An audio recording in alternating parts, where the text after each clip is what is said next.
আসসালামু আলাইকুম বন্ধুরা, আমি এখন কড়াই জুস বানাবো। তার জন্য নিয়েছি পেঁয়াজ আর তেল, আদা রসুন, একটু পানি,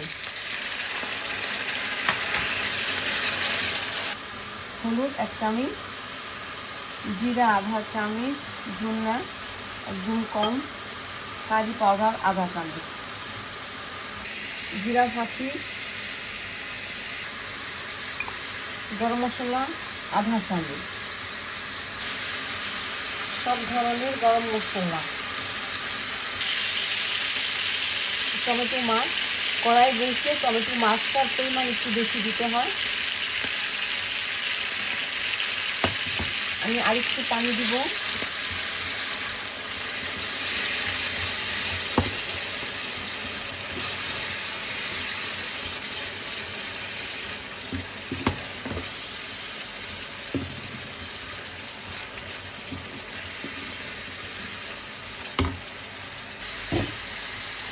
কড়াই বসে লাল কাঁচামরিচ দিতে হয়। আপনাদের কাছে যদি না থাকে তাহলে আপনারা সবুজটাও দিতে পারেন। মাংস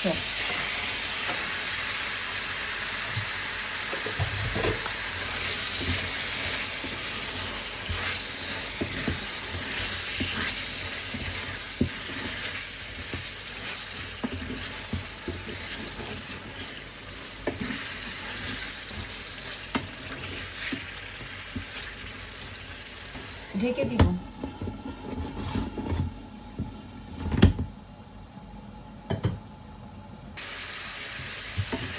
পানি, আমি বেশি পানি দিব না, একদম সামান্য পানি দিব।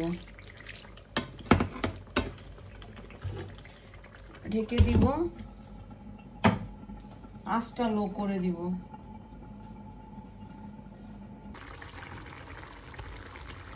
স্বাদ মতো লবণ,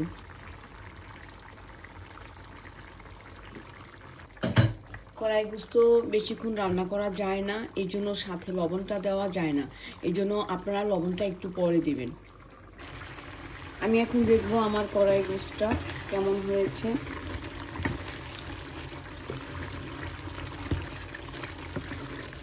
আর একটু হবে।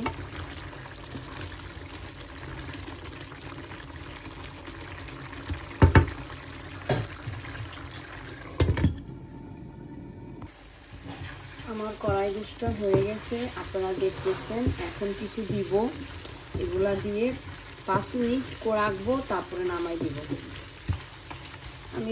আমি এখন লাল পাপরিকা দিব। আপনাদের কাছে গ্রিনটা থাকলে গ্রিনটাই দিবেন, গ্রিনটাই দিতে হয়। আমার কাছে গ্রিনটা নাই, এই জন্য আমি লালটা দিলাম।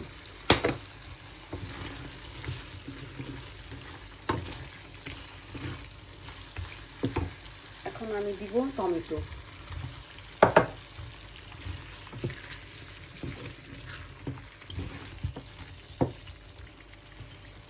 পেঁয়াজ, কাঁচা পেঁয়াজ,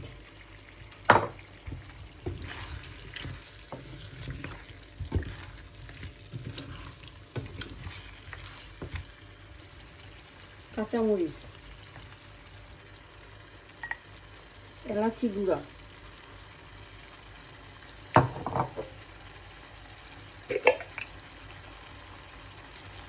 ভাজা জিরা,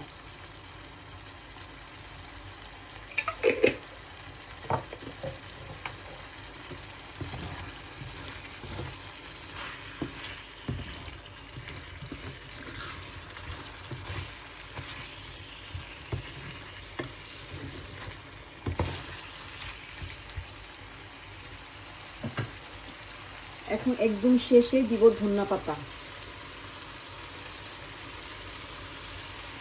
এখানে বেশি পরিমাণে ধনিয়া পাতা লাগে, আমার কাছে পুদিনা পাতাটা নাই, এই জন্য আমি দিতে পারলাম না। আপনারা অবশ্যই পুদিনা পাতাটাও সাথে দিবেন। এখন আমি 2 মিনিটের জন্য ঢেকে দিব। আমার কড়াই গোস্তটা হয়ে গেছে, আমি এখন এটা নামিয়ে ফেলবো। খুব সুন্দর একটা গন্ধ বের হয়েছে বন্ধুরা।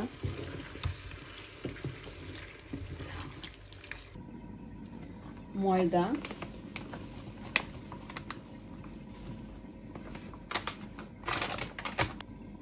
লবণ স্বাদ মতো, 1 চামচ চিনি, সামান্য একটু তেল,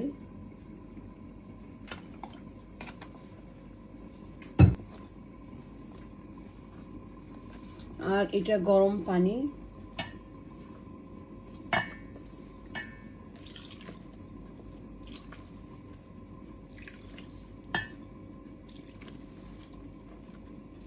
কড়াইগুছের সাথে খাওয়ার জন্য আমি আলু পরোটা বানাচ্ছি।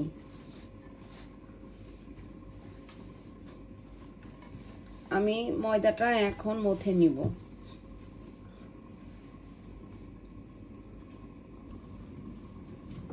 আটা ছানা হয়ে গেছে, এখন আমি একটু তেল লাগাবো।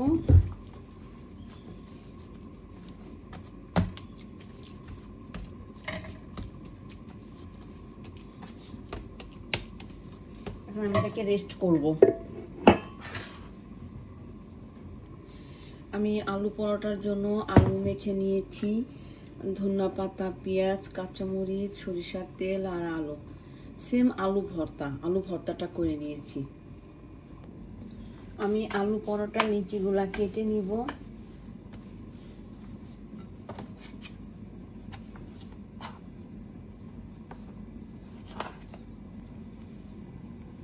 আমি ঠিক এতটুকু করে নিব।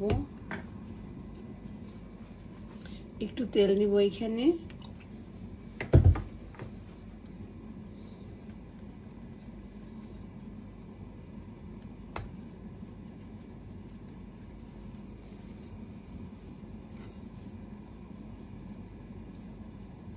এভাবে আলু বল করে নিব।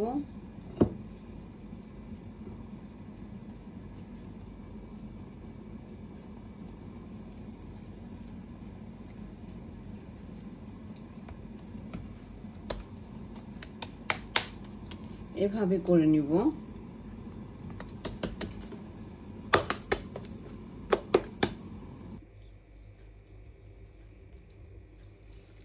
আমি পরোটা লেচিগুলা সব কেটে নিয়েছি, এখন পরোটাগুলি বেলে ফেলবো।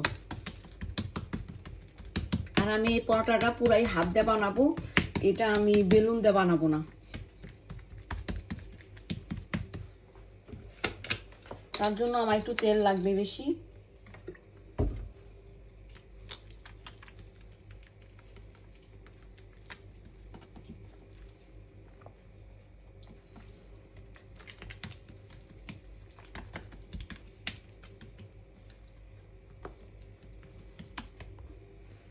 আমার রুটিটা বলা হয়ে গেছে, এখন আমি এটা ভেজে নিব। আমি এখন পরোটাটা ভেজে নিব।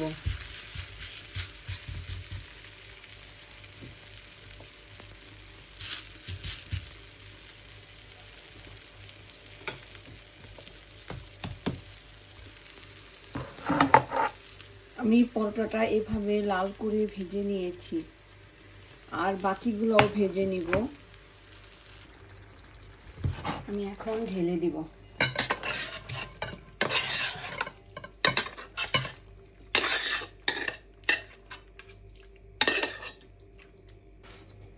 আলু পরোটা আর কড়াই গুস্টা হয়ে গেছে, খুব সুন্দর একটা গন্ধ বেরোচ্ছে। আমি আশা করব আপনারা এভাবে করে খাবেন, আপনাদের ভালো লাগবে। আপনারা ভালো থাকেন, আপনাদের জন্য দোয়া করছি, আমার জন্য দোয়া করবেন। আল্লাহ হাফেজ।